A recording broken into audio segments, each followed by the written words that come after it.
Dans l'aube incertaine d'un matin chargé d'angoisse, alors que le ciel de Nagrin semblait déjà annoncer un destin funeste, mon cœur battait d'un espoir fragile et d'une crainte sourde.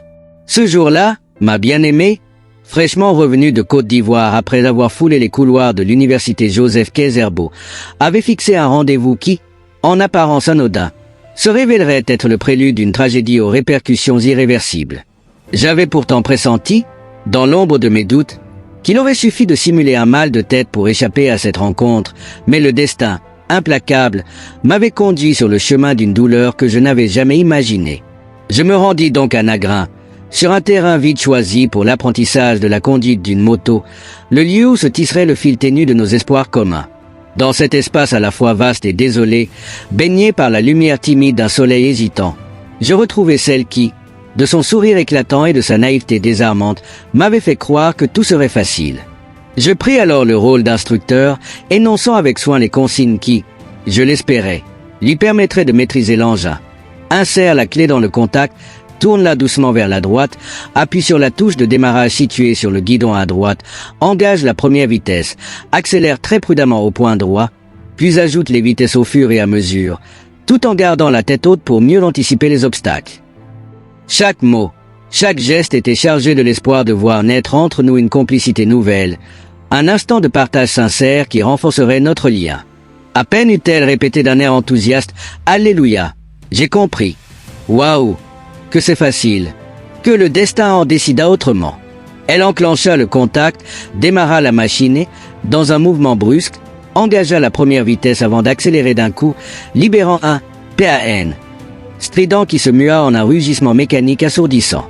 Ce n'était plus l'apprenti que j'avais cru connaître, mais une conductrice portée par une énergie sauvage et incontrôlable. La moto, désormais semblable à une bête enragée, s'échappa du terrain d'entraînement et s'élança dans le dédale des rues de Nagrin, transformant chaque obstacle mur, poteaux électriques, vitrines de boutiques, en victime d'un chaos implacable. Le temps sembla se suspendre alors que je restais figé, impuissant, à regarder l'inévitable déchaînement. Mon regard se perdit dans celui de ma compagne, dont l'expression oscillait entre l'étonnement et l'insouciance, comme si elle ne réalisait pas la portée du danger qui l'emportait. Un jeune témoin de cette course effrénée, poussé par une étrange forme d'espoir ou par le simple élan du destin, tenta de la rattraper, mais en vain, la moto, implacable, continuait sa chevauchée destructrice à travers le quartier.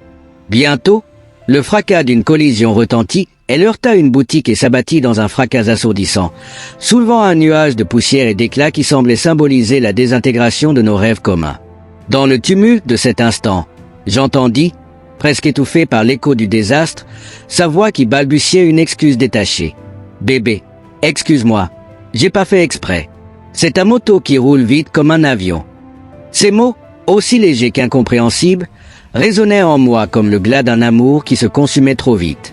La colère se mêlait à l'incrédulité, et tandis que je peinais à rassembler mes pensées, une nouvelle présence s'imposa à la scène, la police. Dans un balai de sirènes et de regards impassibles, des agents en uniforme vinrent constater l'ampleur du drame, m'interpellant d'un ton froid et administratif. Je m'écriai, désespéré, « Chef, je n'ai rien fait. Je n'ai rien fait, Dèche. » Mais le seul réquisitoire qui me fut adressé fut un impitoyable « Monsieur le moniteur, taisez-vous » scellant ainsi notre sort dans l'indifférence implacable de la loi. Au milieu des débris et des regards condamnés, une vérité cruelle s'imposa à moi. Ce jour fatidique n'était pas simplement le théâtre d'un accident malheureux, mais le point de non-retour d'un amour étouffé par des non-dits et des incompréhensions.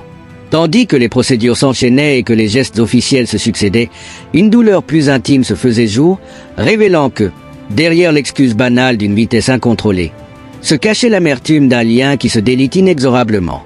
Au fil des heures, entre l'écho des sirènes et le silence des débris, je me retrouvais confronté au souvenir d'un temps où nous partagions des moments de tendresse et de complicité, des instants où la vie semblait vouloir nous offrir un avenir radieux. Mais ces souvenirs, désormais teintés de regrets et de reproches, ne faisaient qu'amplifier le vide qui s'était installé en moi. La scène se transformait en un miroir cruel de nos erreurs passées. J'avais voulu diriger, contrôler, imposer des règles sans me rendre compte que la liberté, cette même liberté que je m'étais efforcé de lui enseigner, était le socle même de toute relation authentique. Plus tard, Dans la froideur d'un bureau où se scellaient les destins à coups de signatures et de formalités, je compris que notre union n'était plus qu'un souvenir douloureux. Le divorce, acte à la fois libérateur et déchirant, se mua en l'ultime rupture d'un rêve qui s'était effrité sous le poids de nos contradictions. Seule restait la mélancolie d'un amour qui, malgré toutes nos espérances, n'avait pu s'épanouir dans le respect et la compréhension mutuelle. Les regards compatissants des témoins ne purent effacer la blessure béante que je portais en silence, souvenir amer d'une histoire où la passion avait laissé place à l'indifférence et à la révolte. Au cœur de cette désolation, une révélation inattendue vint encore ranimer la douleur de ma conscience. Une vieille lettre, soigneusement pliée et oubliée au fond d'un tiroir, dévoilait les tourments intérieurs de celle qui avait été ma compagne. Dans ces lignes tremblantes, elle confiait l'angoisse d'une vie oppressée, le désir de s'affranchir d'un amour qui devenait pour elle un carcan étouffant. Ces mots, simples et déchirants, m'accablèrent d'un regret insurmontable. Si j'avais su écouter ces silences, si j'avais su déchiffrer la détresse derrière son enthousiasme apparent, peut-être aurions-nous pu éviter l'inévitable désastre. Ce témoignage, bien plus cruel que l'accident lui-même, révéla la tragédie d'un destin où la liberté se heurtait à la domination, où l'amour se muait en une prison dont il était impossible de s'extraire. Aujourd'hui, alors que je déambule dans les rues familières de Nagrin, chaque pavé, chaque recoin, semble murmurer les échos d'un passé révolu et douloureux. La silhouette de celle qui avait illuminé ma vie n'est plus qu'un souvenir, une ombre fuyante dans la pénombre d'un destin brisé. Les remords et la nostalgie se mêlent à la froide réalité d'un divorce qui fut le dernier acte d'un drame insoutenable. À chaque aurore, le souvenir de la moto en furie, du fracas des obstacles et de ses mots lancés avec désinvolture résonne en moi comme un avertissement. L'amour, pour être vécu pleinement, ne peut être asservi par la peur ou le contrôle, il doit être chéri dans sa plus pure liberté. Ainsi, sur le chemin poussiéreux de mes errances, je porte en silence le fardeau de mes erreurs et la douleur de cet adieu définitif. La leçon, cruelle et inéluctable, s'est gravée en moi. La passion ne se conquiert pas par la force, elle se nourrit de compréhension, de respect et de la liberté de chacun.